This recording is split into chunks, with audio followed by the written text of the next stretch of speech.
Hi, I'm Bill O'Reilly. Thanks for watching us tonight. President Obama and illegal immigration. That is the subject of this evening Talking Points memo. As the chaos on the southern border mounts and thousands of children pour into the USA, President Obama finds himself in a very bad place. In 5.5 years, he has not been able to secure immigration reform. And now, as things are falling apart, Americans are growing angry. Pictures of innocent children suffering will do that.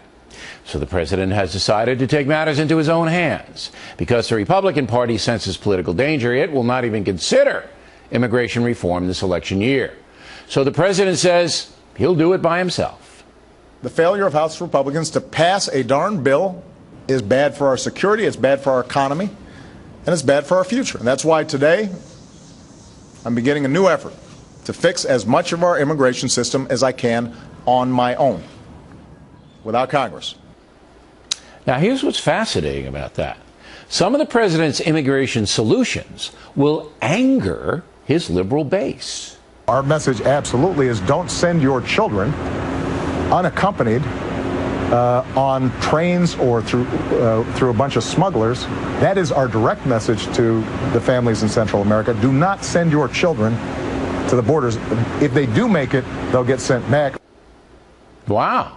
That runs counter to the current immigration law, which grants all children from Central and South America, though not Mexico and Canada, political asylum hearings, which often take years, allowing those kids de facto legalization status, which is why they're all coming here.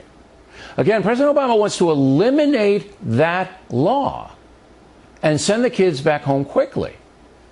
Not what the open border folks want to hear.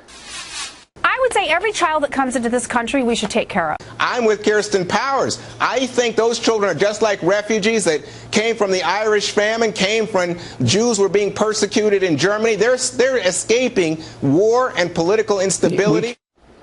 Well, my main beef with President continues to be his lack of preparation. Not prepared for the border crisis, not prepared for the ISIS army, not prepared for Putin's land grab, etc. Now, how to solve the entire immigration mess. Talking Points has come up with a plan that's fair, humane, and can be implemented quickly. Plans posted on BillO'Reilly.com if you want to read it quietly after this. Number one, in order to stop the border madness, and that's what it is, President Obama must demand that Mexico police its own borders. That means stopping tens of thousands of illegal aliens, many of them children, from crossing into Mexico from Guatemala. That's not a hard thing to do if you post the military at the border checkpoints.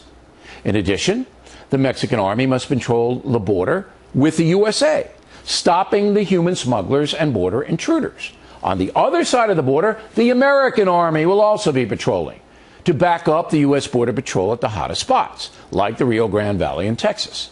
The National Guard should have been ordered to the border a long time ago. Its presence alone would inhibit people from paying the smugglers. You don't want to waste your money. It would also inhibit drug smuggling, right? Why President Obama has not done this is a mystery of the universe. President Bush did it in a limited way, I admit, but it worked great. If Mexico does not cooperate on its borders, President Obama should do something very simple. Threaten trade sanctions. Mexico is the primary reason we have so much immigration chaos. And it's time our federal government acted responsibly to hold that country accountable. We hear on the Factor have called for Americans to boycott Mexico. Don't travel there. Don't buy their stuff until they stop the massive corruption that's enveloped the entire country.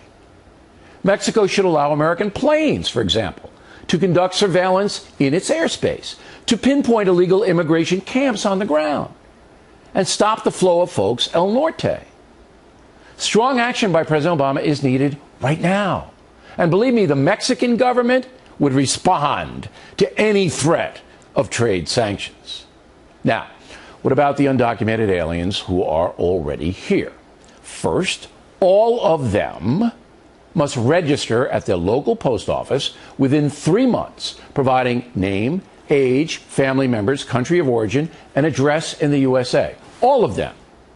Every illegal alien adult has to do that. If they don't, it's a felony. They go to a federal prison upon conviction with special immigration courts to expedite the process. Once the foreign national registers in the USA, he or she is sent a tamper-proof ID card, allowing them to immediately apply for working papers. Also, they can eventually apply to be citizens here, and their applications will be placed behind those applying legally. Under my immigration plan, the feds have the power to immediately deport anyone whom they feel is undesirable, dangerous, a criminal, or a social miscreant. Also, the aliens could not receive entitlements, although their children could. If an immigrant cannot find work in America, he or she is deportable. Up to Homeland Security to make that decision. So there's no amnesty. There's a vetting process. But there's also hope that a hard-working, honest foreign national might build a life here, but no guarantee. That's a fair plan. That would put a severe dent in a problem that has been vexing America for decades. The rules for full citizenship would be very tough, and it would take a long time. But in the end, that kind of immigration plan would strengthen the country and show the world we're a humane nation, but not a soft one. Finally, it is long past time for ideologues on both sides to stop the nonsense and do what's best for the country. The border must be controlled. Amnesty is not fair. Criminal aliens must be jailed and deported after their sentences are completed. And anyone caught sneaking in here after immigration reform is passed will also be charged with a felony, and that includes those who overstay visas. You know what? That's reform that would work. If only the American people set aside their fantasy ideas and embraced it. Let's force the pinheads in Washington who don't want to do anything to finally do what's best for the country. And that's a memo.